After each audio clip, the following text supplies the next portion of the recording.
Caro aluno, bom dia, boa noite ou boa tarde. Não sei que hora você está assistindo esse vídeo, mas é um prazer estar aqui com você. Meu nome é Júlio César Vilarinho, sou professor de Direito Constitucional e Direito Administrativo do curso CPCOM. Eu vou trabalhar com vocês neste momento o Direito Constitucional para o curso da Anvisa, né? É uma parte do Direito Constitucional direcionada ao concurso de acordo com o último edital. Posteriormente ao direito constitucional, também vocês verão no módulo direito administrativo, né, também direcionado para o concurso da Anvisa. Falando um pouquinho, né, sobre o nosso curso. A Anvisa é uma autarquia federal, né, que tem cargos muito interessantes, estão sendo muito procurados. O concurso tem ocorrido a cada 4 anos, em média. Então, é um momento de você se dedicar, se preparar muito para este concurso, porque é uma oportunidade que provavelmente não vai ocorrer antes de 4 anos depois deste concurso que é esperado para 2020. 2020, concurso deve sair, chamamento ou 2020, 2021, uma vez que há uma escassez muito grande no quadro de especialistas de regulamentação da Anvisa. Vamos lá. Então, direito constitucional é a nossa matéria e eu vou trabalhar com vocês, primeiramente, uma introdução. Né? Por que uma introdução? Sim, direito é uma ciência. E como qualquer ciência, tem um linguajar próprio, né? Existem palavras que têm um sentido numa ciência que é um sentido diferente, né? na relação de direitos, né? Com relação de direito administrativo, com direito constitucional. Então, cada ciência tem um linguajar com palavras que têm um conceito muito próprio. O direito não é diferente. Então, eu preciso dessa introdução para equalizar, digamos assim, né, um ponto didático, né, para a gente começar nossas aulas. Então, eu preparei a introdução, onde nós vamos ver aqui um pouco, o que se chama Teoria Geral do Estado. Então, tá aí, introdução. Com o objetivo de introduzi-lo no mundo das ciências jurídicas, vamos separar o mundo em pessoas e coisas. Portanto, se não é pessoa, é a coisa. Então, vamos lá. Isso é uma noção bem simplória, né, para que você comece a caminhar na ciência jurídica. O mundo está dividido em coisas. Coisa, o que é coisa, professor? Coisa são os bens. No direito, né, os bens podem se chamar de coisas. Então, os bens, eles podem ter diversas classificações. De acordo com os autores que você pode pegar, livros de direito constitucional, livro de direito administrativo, enfim, os autores conceituam os bens, as coisas, classificam os bens.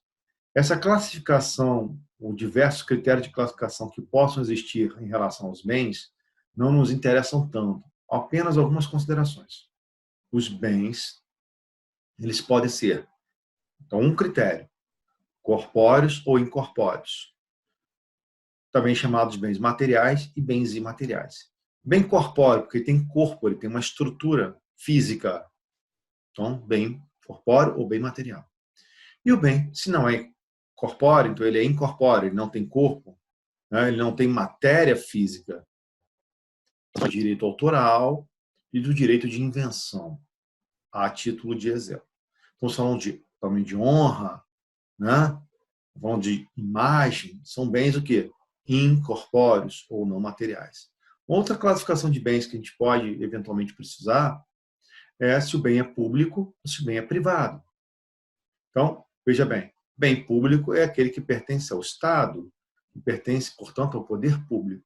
Se o bem não é público, então o bem ele é privado. Ok? Então, eu posso classificar o bem, um bem ou a coisa, de acordo com diversos critérios de classificação. Tá?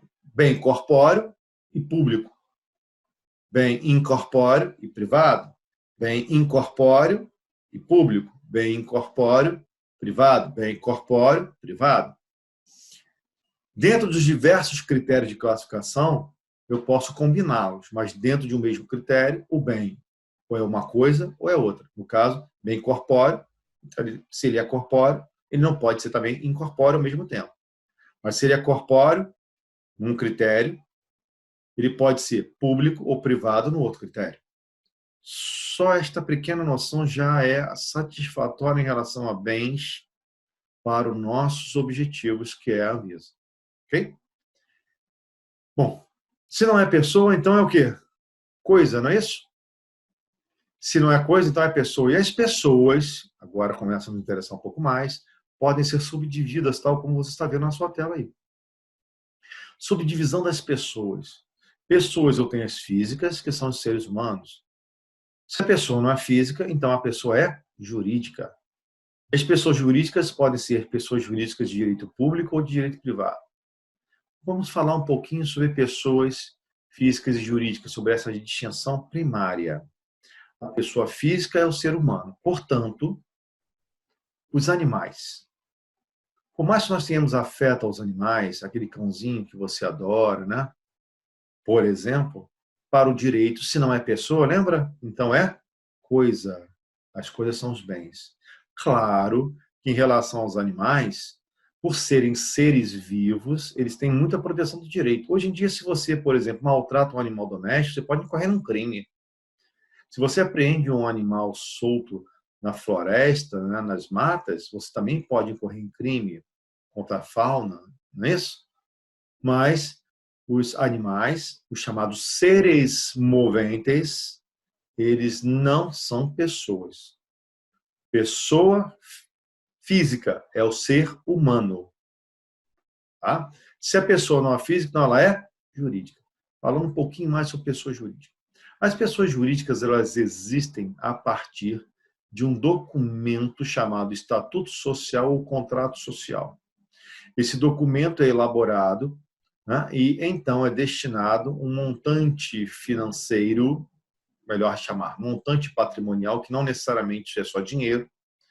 Né? Então, esse documento é levado a registro num órgão competente, que varia de acordo com a pessoa jurídica que eu vou criar. Um órgão onde há registro de pessoa jurídica, por exemplo, é a junta comercial. Então, se eu quero criar uma pessoa jurídica, né, com conteúdo, com fins comerciais, vou fazer um contrato social, vou, nesse contrato social, estipular um capital ou um valor patrimonial destinado a esta pessoa jurídica que eu quero criar, onde eu lhe darei nome a esta pessoa jurídica e faço o registro na junta comercial, está criada essa pessoa jurídica. Okay? Agora, as pessoas jurídicas, elas existem porque, né, pessoas físicas criam as pessoas jurídicas.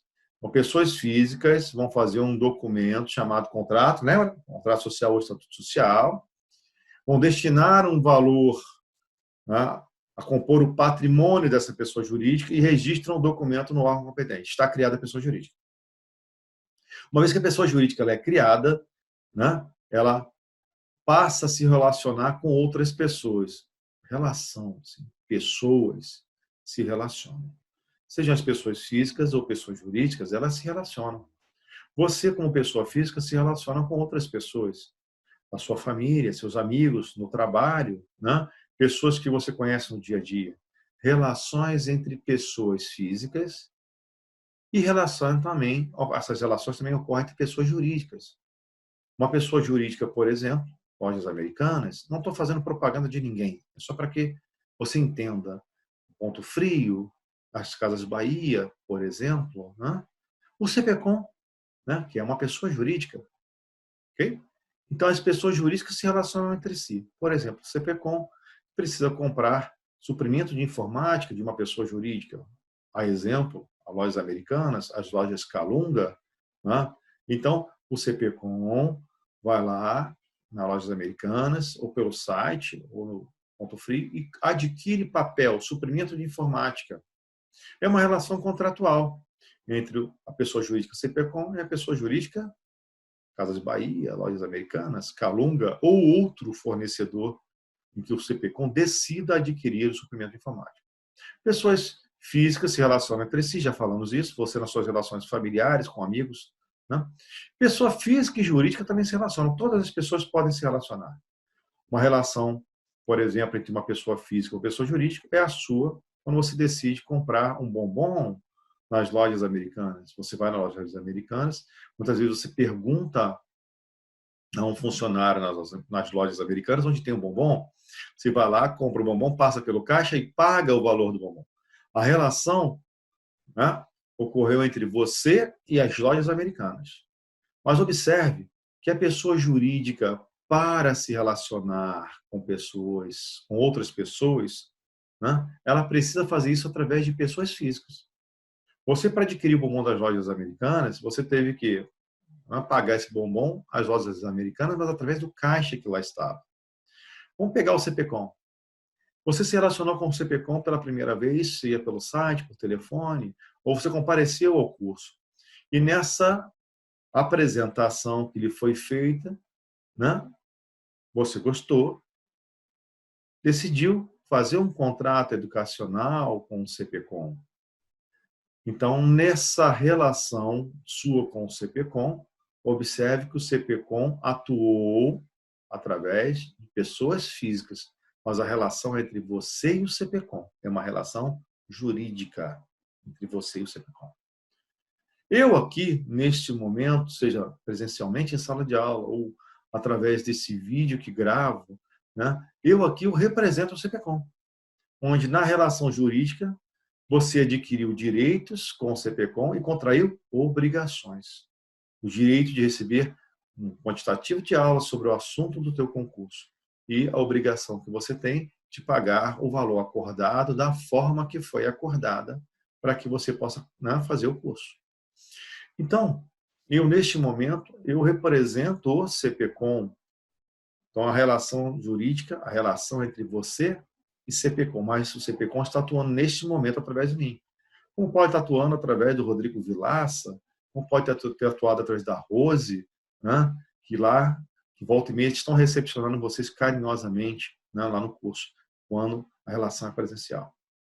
Então, pessoas jurídicas e pessoas físicas, por serem pessoas, se relacionam. As pessoas jurídicas atuam sempre através de pessoas físicas, e isso é importante que você se lembre. Bom, as pessoas jurídicas, elas podem ser de direito público e podem ser de direito privado. Aí você tem uma outra divisão embaixo.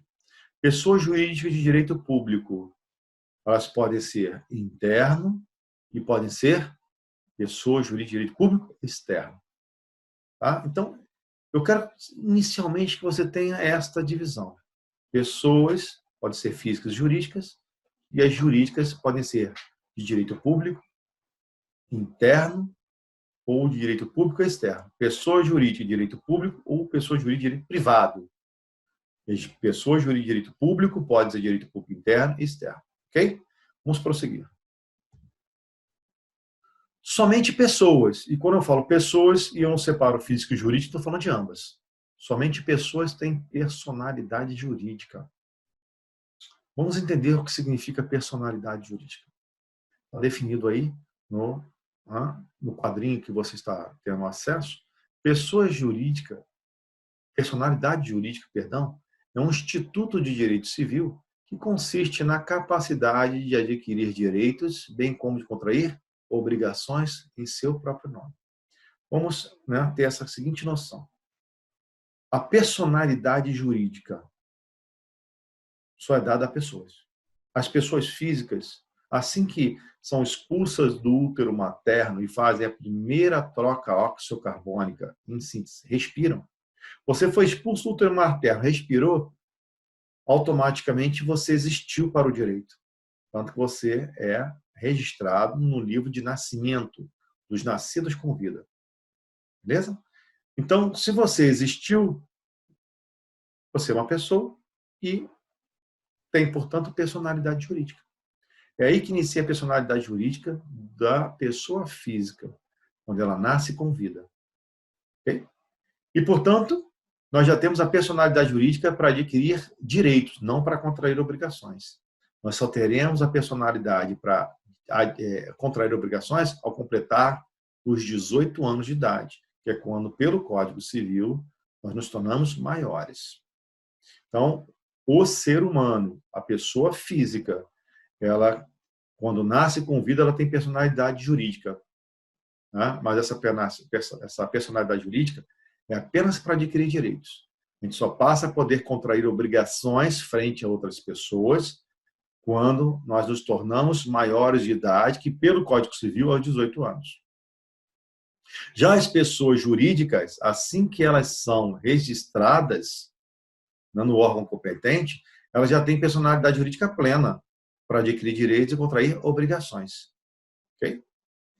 Então, se eu tenho personalidade jurídica, eu tenho o quê? Capacidade de adquirir direitos e contrair obrigações. Os meus direitos menos as minhas obrigações é o que nós chamamos de patrimônio, patrimônio líquido. Né? Toda pessoa tem patrimônio. Toda pessoa. Professor, as pessoas jurídicas têm patrimônio? Sim, você tem o seu patrimônio. Pessoa jurídica, pessoa física. O mendigo de rua, professor, ele é uma pessoa física. Sim, como pessoa física que é, ele também tem personalidade jurídica. Logo, ele pode adquirir direitos e pode contrair obrigações. Então, o mendigo de rua, ele tem, o morador de rua, o mendigo mesmo, né? Ele tem patrimônio? Sim. Mas, professor, só tem aquela tanguinha velha que não vale nada. Vale, para ele vale, é o patrimônio dele.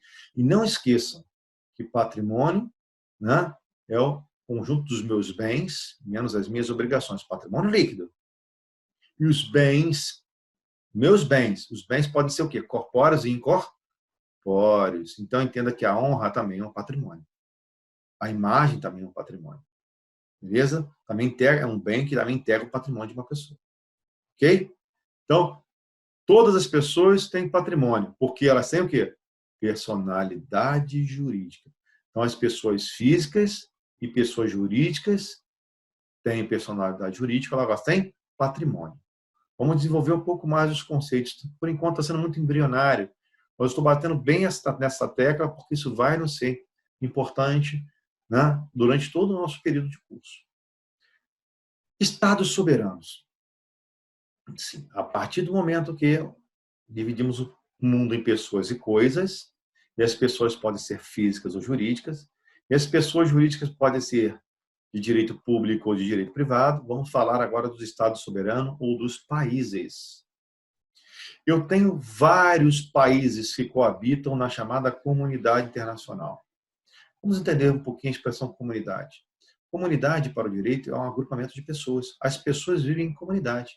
Então, eu tenho a comunidade da Zona Sul, eu tenho a comunidade do Pavão, Pavãozinho, eu tenho a comunidade da Rocinha, eu tenho a comunidade da Barra da Tijuca. Professor, comunidade não é um lugar onde moram apenas pessoas carentes, não. Ficou segregado para muitas pessoas como sendo uma expressão para se referir a moradores de áreas carentes. Não, não é esse o instituto. O instituto, a palavra comunidade é o que? Um agrupamento de pessoas. Então, eu tenho, né, comunidade da Barra, volto a falar da Zona Sul, né, comunidade da Rocinha. Existe a comunidade internacional, que é formada por quê? Por vários estados soberanos. Os estados soberanos são os países. Professor, então, se o senhor está dizendo que os estados soberanos são países e que eles fazem parte da comunidade internacional, então os estados soberanos são o quê? Pessoas, não é isso? Pessoas. Okay? Os estados soberanos são pessoas. Claro que não são pessoas físicas, eles são pessoas jurídicas. E serão pessoas jurídicas de direito público. Nós vamos ver que são pessoas jurídicas de direito público externo. Okay? Daqui a pouco eu desenvolvo um pouco mais esse conceito. Mas eu quero que você tenha noção que os estados soberanos, países, são pessoas jurídicas de direito público externo e coabitam na chamada comunidade internacional. Então, a comunidade internacional ela é formada por mais de 100 países e também por organismos internacionais que os países podem criar, como, por exemplo, a ONU, né, que é o organismo internacional mais famoso, com certeza, a Organização das Nações Unidas. Eu tenho a OMS que está muito em tela agora, muito, né, nesse momento de coronavírus, ela está aparecendo muito em reportagens, OMS, Organização Mundial de Saúde. Eu tenho a OIT, Organização Internacional do Trabalho, além de outras organizações internacionais, como a OMC. Então, a comunidade internacional é formada por vários estados soberanos. Estado é um país. E o que significa a palavra soberania? A palavra soberano. Soberano vem de soberania e está definida aí embaixo. Ter soberania é ter a capacidade de se autodeterminar internamente. Internamente, sim, no território nacional. Então, o Brasil é o nosso Estado soberano. E o nome dele, a propósito, se chama República Federativa do Brasil. A República Federativa do Brasil é um dos Estados soberanos que coabita na comunidade internacional. E, né, dentro do território nacional da República Federativa do Brasil, o nosso Estado soberano, ele se autodetermina, dizendo como é que a banda toca, o que pode fazer e o que não pode fazer. As regras estão estabelecidas aqui no nosso território nacional pelo nosso país. Qualquer que seja a pessoa que aqui esteja, tem que obedecer às regras determinadas pelo nosso Estado soberano, pela República Federativa do Brasil. Não interessa a nacionalidade desta pessoa que aqui esteja. Está na minha casa, obedece às minhas regras. Agora, soberania não é só a capacidade de se autodeterminar internamente no território nacional. Significa também ter o quê? A independência na comunidade internacional frente aos outros países.